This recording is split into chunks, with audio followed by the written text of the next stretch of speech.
Sonic Mania is finally out, and surprise, surprise, it's actually really damn good. Not only is it great fun, it's also bursting at the seams with little nostalgic references to past games in the series. We found loads of these Easter eggs on our playthrough, so I gotta go fast if I'm going to list them all, but be warned before I start, this whole video is basically one big spoiler, so don't say I didn't warn you. Sonic's victory pose is apparently a canned animation from Sonic 1. The boss fight in Act 2 of the Chemical Zone pays homage to Dr. Robotnik's Mean Bean Machine. This popcorn machine in Studiopolis is a reference to the real-life Sega Sonic popcorn shop.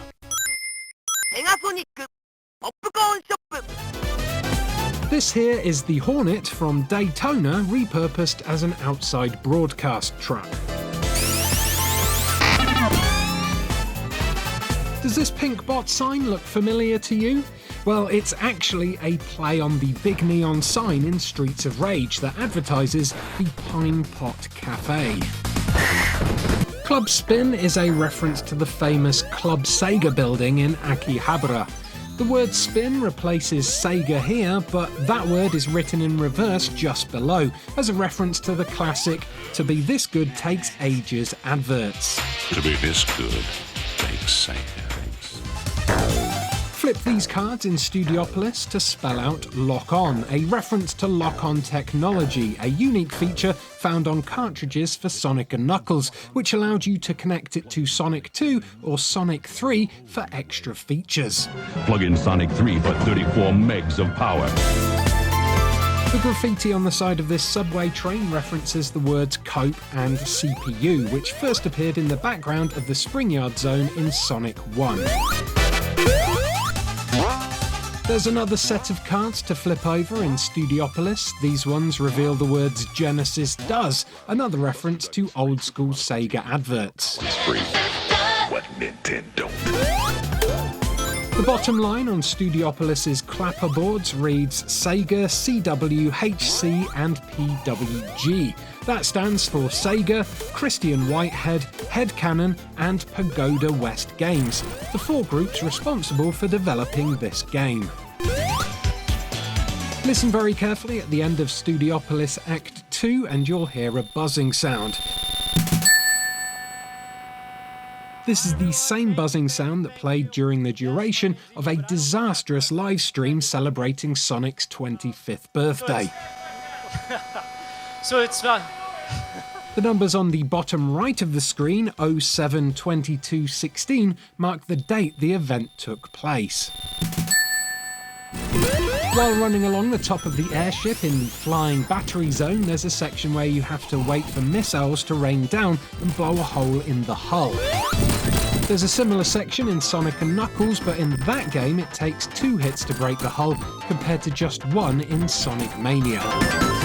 These rabbit-shaped badniks in the Press Garden Zone are actually based on unused enemy types from Sonic 1 named Splats. They never made it into the original game, despite being made into action figures. When you move between acts in Stardust Speedway, the game uses the time travel transition from Sonic CD.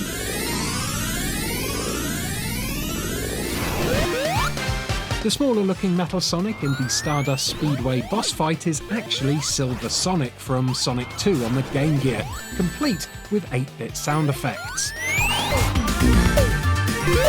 Mirage Saloon Act 1 is of course based on Sonic 2's famous Sky Chase Zone. Those little flight goggles that Tails is wearing in Sonic Mania don't actually appear in Sky Chase Zone in Sonic 2.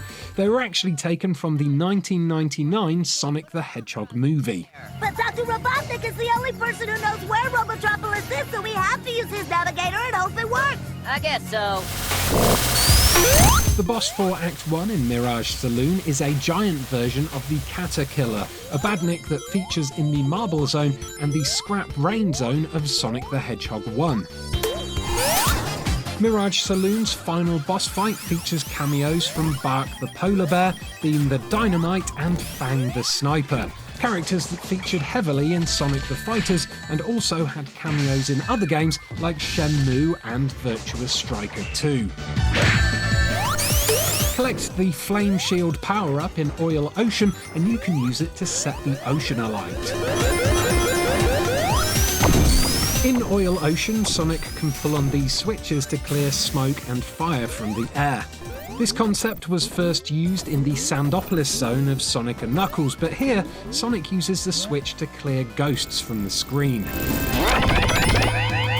This conveyor system in the Lava Reef zone is very similar to the one seen in Sonic CD's Quartz Quadrant zone. When Sonic gets hit by the Shrink Ray in Metallic Madness Zone, his sprite is an homage to Radmobile, where an SD Sonic can be found hanging from the rear view mirror. Amy Rose makes a grand reappearance as a remote-controlled mini-robot during the boss fight for Metallic Madness Act 2. And finally, how could I do this list and not reference the unlockable and Knuckles mode, which lets you play with Knuckles as your buddy character?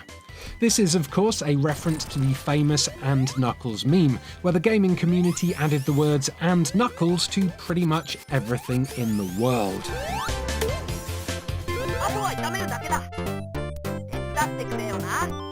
And that's all the Easter eggs we managed to spot during our first playthrough.